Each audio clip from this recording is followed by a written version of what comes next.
Bismillahirrahmanirrahim. Assalamu alaikum. Hi everyone. Hope you all are doing well. My name is Hassan Raza and welcome to my YouTube channel.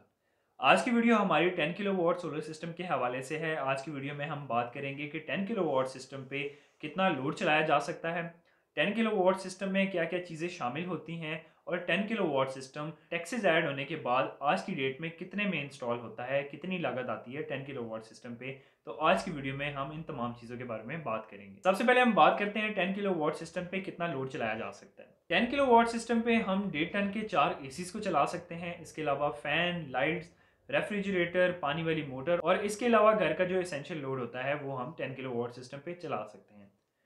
इसके बाद हम बात करते हैं कि 10 kilowatt में क्या क्या चीज़ें शामिल होती हैं। सबसे पहली चीज़ इसमें इन्वर्टर है। इन्वर्टर के हवाले से अगर हम बात करें तो इन्वर्टर दो तरह के होते हैं 10 किलोवाट सिस्टम्स में। एक होता है ऑन ग्रिड इन्वर्टर, दूसरी टाइप हमारे पास आती है हाइब्रिड इन्वर्टर्स की। ऑन ग्रिड इन्वर्टर्स ऐसे इन्वर्टर होते हैं जो हमारी सोलर पैनल से पावर जनरेट हो रही होती है उसको डायरेक्टली ग्रिड में फीड करते हैं। इनके साथ हम बैटरीज को इंस्टॉल नहीं कर सकते। लाइट जाने की सूरत में ये इन्वर्टर्स बंद हो जाते हैं, ग्रिड में फीडिंग देना बंद कर देते हैं।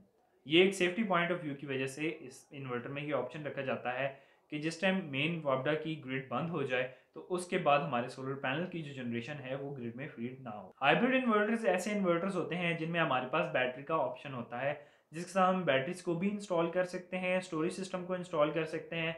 इसके अलावा हम ग्रिड फीडिंग भी कर सकते हैं, नेट मीटरिंग में भी उस इन्वर्टर को इस्तेमाल कर सकते हैं। अब इन दोनों में से बेस्ट इन्वर्टर कौन से हैं ये डिपेंड करता है कस्टमर की नीड पे। अगर आपके एरिया में लोड शेडिंग बिल्कुल नहीं होती तो आप डेडिकेटेड नेट मीटरिंग वाला इन्वर्टर इंस्टॉल कर सकते हैं। अगर आपके पास लोड शेडिंग का इशू है तो आप हाइब्रिड इन्वर्टर इंस्टॉल करेंगे जिसमें हमारे पास बैटरीज की ऑप्शन आती है। 10 किलोवाट हाइब्रिड इन्वर्टर्स के बारे में अगर हम बात करें तो इसमें हमारे पास सबसे पहले आता है इन्वर्क्स का नाइट्रॉक्स। इन्वर्क्स नाइट्रॉक्स में हमें IP65 का ऑप्शन देखने को मिलता है। 13,000 वॉट का सोलर चार्ज कंट्रोलर देखने को मिलता है इसके अंदर, जिसकी हमारे पास वोल्टेज रेंज 1000 वोल्ट तक की है। ड्यूल MPPT बेस्ड है। इसके अलावा हमारे पास इसमें वाईफाई की ऑप्शन आती है, वाईफाई लॉगर इसका देखने को मिलता है। 5 ईयर की वारंटी आती है और इसके अलावा 48 वोल्ट DC ऑपरेशन आता है। हम इसके साथ 4 बैटरीज को इंस्टॉल कर सकते हैं लेड एसिड, या हम इसके साथ 48 वोल्ट का लिथियम आयन या सुपर कैपेसिटर बैंक इंस्टॉल कर सकते हैं। सेकंड नंबर पे हमारे पास सनवेस का हाइब्रिड इन्वर्टर है 10 किलोवाट में। इसमें हमारे पास IP65 की ऑप्शन आती है। इसके साथ जो हमारे पास सोलर पैनल्स की सपोर्ट आती है वो आती है 16,000 वॉट की। इसके अंदर जो हमारे पास MPPT की वोल्टेज रेंज है वो है 1100 वोल्ट की। ये तमाम जो हमारे पास 10 किलोवाट हाइब्रिड इन्वर्टर्स आते हैं उनमें सबसे ज़्यादा PV की सपोर्ट हमें इसी इन्वर्टर में देखने को मिलती है। इसके अलावा इसकी 5 साल की वारंटी है। 135 वोल्ट से लेके 800 वोल्ट DC तक हम इसके साथ बैटरीज को कनेक्ट कर सकते हैं। जितनी भी ज़्यादा जिस इन्वर्टर की बैटरी वोल्टेज रेंज होती है वो इतना ही स्टैंड आउट परफॉर्म करता है, जिसकी एफिशिएंसी हमें मैक्सिमम मिलती है और ये कूल चलते हैं, इसमें हमें कंप्लेन बहुत कम देखने को मिलती है। इसके अलावा 5 ईयर की वारंटी मिलती है। इस इन्वर्टर की बैटरी वोल्टेजेस ज़्यादा होने की वजह से इसकी एफिशिएंसी बाकी इन्वर्टर्स की निस्बत काफ़ी ज़्यादा है। ये बहुत अच्छा परफॉर्म करते हैं दूसरे इन्वर्टर्स की निस्बत। तीसरे नंबर पे जो हमारे पास हाइब्रिड इन्वर्टर आता है वो आता है सोलर मैक्स का ओरियन 10 किलोवाट का इन्वर्टर। इसमें हमारे पास IP65 की ऑप्शन मिलती है। 14,500 वॉट तक के हम इसके साथ पैनल्स लगा सकते हैं। 1000 वोल्ट इसके MPPT की हमें वोल्टेज रेंज देखने को मिलती है। ड्यूल MPPT कंट्रोलर मिलते हैं इसके अंदर हमें 18-18 एम्पेयर के। इसके अलावा हमारे पास इसके अंदर 5 साल की वारंटी मिलती है, कंप्लीट वारंटी, और इसके अलावा 48 वोल्ट DC इसकी बैटरी सपोर्ट है। 10 किलोवाट ऑन ग्रिड इन्वर्टर्स के हवाले से अगर बात की जाए तो ये भी बहुत सारी कंपनीज में मार्केट में अवेलेबल हैं, जिसमें हमारे पास हुआवे के इन्वर्टर्स हैं, इन्वरेक्स के इन्वर्टर्स हैं, सोलर मैक्स के इन्वर्टर्स हैं, सनवेस के इन्वर्टर्स हैं, सोलिस के इन्वर्टर्स हैं, नॉक्स के इन्वर्टर्स हैं और सनग्रो के इन्वर्टर्स हैं। इसके अलावा बहुत सी और कंपनीज हैं जिनके हमारे pass on grid inverters market में देखने को मिलते हैं। इन्वर्टर्स के बाद अब हम बात करते हैं सोलर पैनल्स की। सोलर पैनल्स को सिस्टम में इन्वर्टर के MPPT चार्ज कंट्रोलर की रेंज को देखते हुए इंस्टॉल किया जाता है। जितनी ज़्यादा किसी इन्वर्टर में कैपेसिटी होती है सोलर पैनल्स की, उतने ज़्यादा उसके साथ सोलर पैनल्स को इंस्टॉल किया जा सकता है।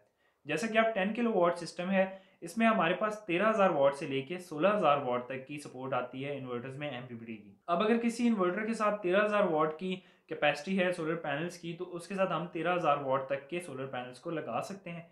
अगर किसी इन्वर्टर के साथ 16,000 वॉट तक की कैपेसिटी है जैसे कि सनवेस के इन्वर्टर के साथ, तो हम उसके साथ 16,000 वॉट तक के सोलर पैनल्स को इंस्टॉल कर सकते हैं।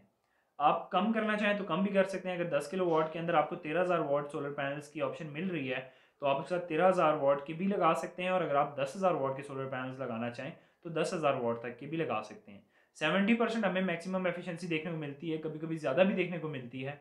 तो आप उस हिसाब से अपने सिस्टम में लगाएं। अगर आपको 10,000 वाट की आउटपुट चाहिए तो आप 30% उसमें एक्स्ट्रा लगाएंगे। मतलब अगर आपको 10,000 वाट की आउटपुट चाहिए तो आप 13,000 वाट के सोलर पैनल्स लगाएं, जिसमें आपको 10,000 वाट पूरी आउटपुट आपको सोलर पैनल से मिले। सोलर पैनल्स इंस्टॉल करते हुए टीयर 1 कैटेगरी के सोलर पैनल्स को इंस्टॉल करवाएं, ताकि आपको बाद में अगर आपने नेट मीटरिंग करवानी है तो आपको किसी किस्म का कोई मसला ना हो। ये नेपरा का एक रूल है कि अगर आपने नेट मीटरिंग करवानी है तो आपके पास जो सोलर सिस्टम इंस्टॉल्ड है उसमें सोलर पैनल टीयर 1 कैटेगरी के होने चाहिए।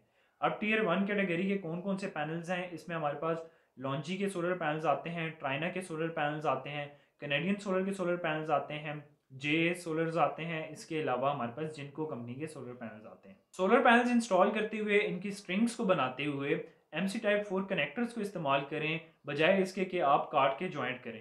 काट के ज्वाइंट करने से क्या होता है कि अगर खुदा न खास्ता आपका पैनल डैमेज हो जाता है, जो कि वारंटी उसकी क्लेम हो सकती है, मगर आपने उसकी वायर को स्ट्रिप किया हुआ है, तो आपकी वारंटी वॉइड हो जाएगी, आपकी वारंटी क्लेम नहीं होगा। तो इस बात का ध्यान रखें। अगर आप किसी से भी सोलर पैनल इंस्टॉल करवा रहे हैं, अपना सोलर प्रोजेक्ट इंस्टॉल करवा रहे हैं, तो आप इस चीज़ का लाजमी ध्यान रखें। इसके बाद हम बात करते हैं सोलर पैनल्स के स्ट्रक्चर के हवाले से। स्ट्रक्चर डिफरेंट टाइप के होते हैं। नॉर्मली जो L2 L3 स्ट्रक्चर्स को इस्तेमाल किया जाता है गैल्वेनाइज्ड आयरन के, मगर अगर जहाँ पे हम सिस्टम इंस्टॉल कर रहे होते हैं छत में जगह कम होने की वजह से हम कस्टमाइज स्ट्रक्चर को भी इंस्टॉल करते हैं, या जगह कम होती है या शेडोज़ का इशू होता है। कस्टमाइज स्ट्रक्चर के हवाले से बात करें तो कस्टमाइज स्ट्रक्चर में गार्डर और सी चैनल्स को इस्तेमाल करते हुए भी स्ट्रक्चर को बनाया जाता है, और आयरन के पाइप्स को भी इस्तेमाल करते हुए कस्टमाइज स्ट्रक्चर बनाया जाता है। कस्टमाइज स्ट्रक्चर थोड़े एक्सपेंसिव होते हैं L2 और L3 स्ट्रक्चर से। बैटरीज के हवाले से अगर हम बात करें तो इसमें हम 4 बैटरीज को इंस्टॉल करते हैं। 48 वोल्ट ऑपरेशन हमें देखने को मिलता है 10 किलोवाट इन्वर्टर्स के साथ। तो अगर हम लेड एसिड बैटरीज को इंस्टॉल करते हैं तो 4 बैटरीज हम 12-12 वोल्ट की सीरीज़ में इंस्टॉल करते हैं 48 वोल्ट के लिए। इसके अलावा अगर हमने लिथियम आयन बैटरी लगानी है तो हम 48 वोल्ट में किसी भी एम्पेयर रेटिंग का बैंक इसके साथ लगा सकते हैं। और इसके अलावा अगर हमने सुपर कैपेसिटर बैटरीज को इंस्टॉल करवाना है तो वो भी हम 48 वोल्ट में डिफरेंट एम्पेयर रेटिंग या किलोवाट आवर का लगा सकते हैं। बैटरीज के बाद अब हम बात करते हैं कंट्रोल एंड मॉनिटरिंग सिस्टम की या प्रोटेक्शन सर्किट्स की। तो प्रोटेक्शन सर्किट्स अपने सिस्टम में लाजमी इंस्टॉल करवाया करें, जिसमें हमारे पास चेंज ओवर स्विचेस होते हैं, वोल्ट मीटर होते हैं, इंडिकेशन लाइट्स होती हैं, AC ब्रेकर और DC ब्रेकर्स शामिल होते हैं। वोल्टेज प्रोटेक्टर क्या करता है कि हमारे जितने भी इलेक्ट्रॉनिक इक्विपमेंट, जैसे कि हमारा इन्वर्टर हो गया, अब 10 किलोवाट का इन्वर्टर काफ़ी एक्सपेंसिव इन्वर्टर है, अगर इसके साथ हम वोल्ट प्रोटेक्टर नहीं लगाते और ग्रिड में हमारे पास फ्लक्चुएशन आती है लाइट की और इन्वर्टर खुदा न खास्ता जल जाता है, तो हमारी 3,000-4,000 की एक डिवाइस थी जो हमने अगर इसमें इंस्टॉल कर देते तो ये 4 लाख का इन्वर्टर बच जाना था। प्रोटेक्शन सर्किट्स के बाद अब हम बात करते हैं वायर्स के हवाले से। तो वायर अगर आप अपने सेटअप में टिन कोटेड वायर को इस्तेमाल करें तो वो ज़्यादा बेहतर है। अगर आप नॉर्मल कॉपर कोटेड वायर को भी इस्तेमाल करते हैं तो उसका भी कोई मसला नहीं है, आप इस्तेमाल कर सकते हैं अपने सिस्टम में। 6 mm भी इस्तेमाल कर सकते हैं अपने सेटअप में, और इसके अलावा 10 mm को भी इस्तेमाल कर सकते हैं।